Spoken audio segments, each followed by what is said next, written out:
today we are comparing functions represented in different ways.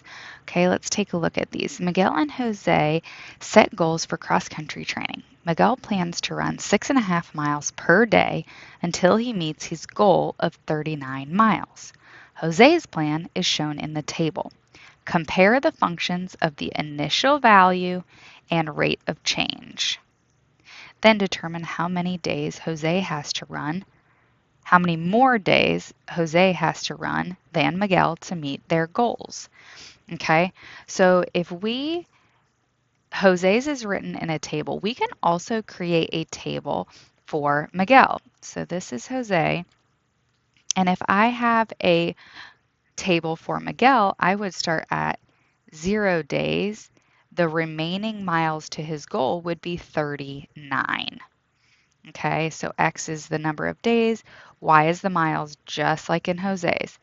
0 would be 39. Then he runs 6.5 per day. So then I would do 1 and I would subtract 6.5 was going to give me 32.5 remaining. Then after 2 days, I would have 26 remaining. After 3 days, I would have 19.5. 4 days, I'd have 13. After 5 days, I would have 6.5. And after 6 days, I would have 0 remaining. Okay, and so my initial value, or the starting point, Jose has 6 more miles to run. Okay, so at the start, Jose has 6 more miles to meet the goal than Miguel. Okay, so if we're comparing the initial values, that's what I would say. Then rates of change. Well, that's how much we change per mile. Jose is running 5 miles in one day. Can see that. And Miguel is running 6.5 miles per day. So rate of change, Miguel runs 1.5 miles more per day. Okay, so if we're looking at initial value, Jose has 6 more miles than Miguel to meet the goal, and Miguel runs 1.5 miles more each day. Okay, then it says, then determine how many more days Jose has to run than Miguel to meet their goals. Well, Miguel meets his goal at 6 days. He has 0 left to meet his goal. If we continued this pattern on for Jose, we would have 25, 20, 15, 10, 5, and 0, which would give us 4, 5, 6, 7, 8, and 9. So at 9 days, Jose would meet their goal. So it would take Jose 3 more days than Miguel to meet the goal. Okay, so Jose, it would take 3 more days than Miguel to meet the goal. Okay, now this is 3 different ways to compare these two functions. Okay, we could also write an equation for each of them and compare those as well. Jose's equation would y equals, my rate of change was 5, so 5x, my initial value or my y-intercept would be 45. And you could see based on that equation that 45 was the starting value, which means the goal, and it's going to be a -5 because we are decreasing by 5 each day. So -5x would be my slope, okay, which would show he's running 5 each day to lessen the total remaining, okay? And Miguel's equation would y equals 6.5x, -6.5x, plus 39. And you could see he is starting, or his goal would be 39, and he's running 6.5 miles per day. So we could see these things from the beginning here, okay? And then we would have to say, okay, well, how many until we have 0 remaining? In which case, for each of these equations, I can plug in 0 as the y value for each to find that answer. I would have 0 equals negative 5x plus 45. I would subtract 45 on both sides. I would get negative 45 equals negative 5x, divide by negative 5, divide by negative 5, and we would get 9 equals x, which tells us it would take him 9 days to have 0 miles remaining. Okay, and you could do the same thing for Miguel and you would find x equals 6, which means 6. Okay, this next one has a graph for one of them. So Tanisha has $24 on a gift card that she uses to purchase a cup of coffee, $1.50 every morning. The graph shows the balance of Janice's gift card, which she uses to purchase smoothies every morning. Okay, compare the functions of initial values, rates of change, then determine how much more money Tanisha has left on her gift card than Janice after 9 mornings. Okay, so for this one, we get a graph. We could create a second graph if we wanted, or we could write an equation for each of these. And I'm going to do that. So we can see my starting value here for Janice is 36. So I have y equals mx plus 36. And I know my slope is going to be negative, so I'm going to go ahead and put that negative sign in there. Then I'm going to find my slope, my change in y and change in x to go from 36 down to 24. That's 12 over from 0 to 4 is 4. So 12 over 4, that gives me negative 3x as my slope. So y equals negative 3x plus 36. This tells me Janice started with $36 on her gift card. Okay, she spends $3 every morning on a cup of coffee. On a smoothie. Sorry, she's smoothies. Okay, so that tells me $3 per smoothie.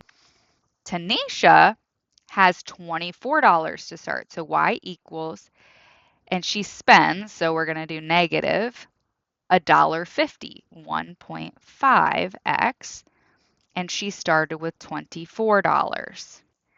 So that means Tanisha started with $12 less than Janice. Janice spends double. She spends $3 a day, whereas Tanisha only spends $1.50. She spends 2 times the amount daily. Okay. Then it says after 9 mornings. Okay. If each morning she gets one smoothie, that means after 9, we're looking, okay, where are we at here?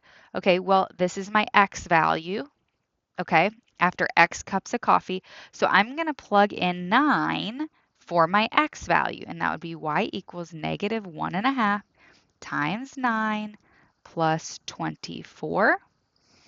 And that's going to be y equals negative 3 times 9 plus 36. I'm going to get y equals 9 for Janice, which means she's going to have $9 left after 9 days. And Tanisha, we're going to get y equals $10.50 after 9 days. So Tanisha has $1.50 more than Janice after 9 days. Okay, so again, several ways to compare those. Okay, I'm going to let you try number 3 on your own if you would like. Okay, and here's 2 more if you'd like to try those as well. Okay, then we're going to come down and take a look at an example where they give us 2 different pictures, a graph and a table. Okay, the Carnival Committee is considering 2 pricing options for tickets. Option A is shown in the graph, option B shown in the table. Compare the functions, initial values, and rate of change, then determine the cost of 12 tickets for each option.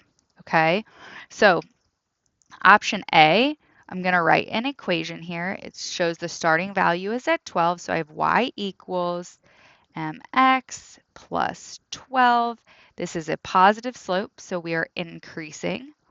Okay, and I'm going to use the 2 points that they gave us here. So my rise is from 14 to 20, so that's 6 as my rise. My run from 1 to 4 is 3, so that makes it a slope of 2. So y equals 2x plus 12. And I'm going to also write an equation here for option B so I can compare these easily. My starting value here at 0 is $8, so that means y equals mx plus 8.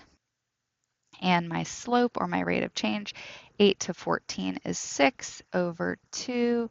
14 to 20 is 6 over 2. Again, both are positive, so 6 divided by 2 is going to be 3. So y equals 3x plus 8. Okay, so my starting cost is $12. Okay, so it costs $4 more for the initial value of option A. Okay, then my cost per ticket is $1 more for option B. So starting cost is less for option B, but the cost per ticket is more. Okay, and this one, it starts higher price by $4, and cost for option A was $1 less per ticket. Okay, so then if we determine the cost at 12 tickets, so the number of tickets is your x, so we can substitute that in for x on each of these. So y equals 2 times 12 plus 12. So you get 24 plus 12, y equals 36. So it would be $36 for 12 tickets. And for option B, we would do the same thing. Y equals 3 times 12 plus 8. 36 plus 8. And it would be $44 per ticket, or for 12 tickets. So for 12 tickets. So it is less expensive using option A for 12 tickets than it would be for option B, even though that starting point is more expensive at the beginning. Okay, and you can try number 13 on your own.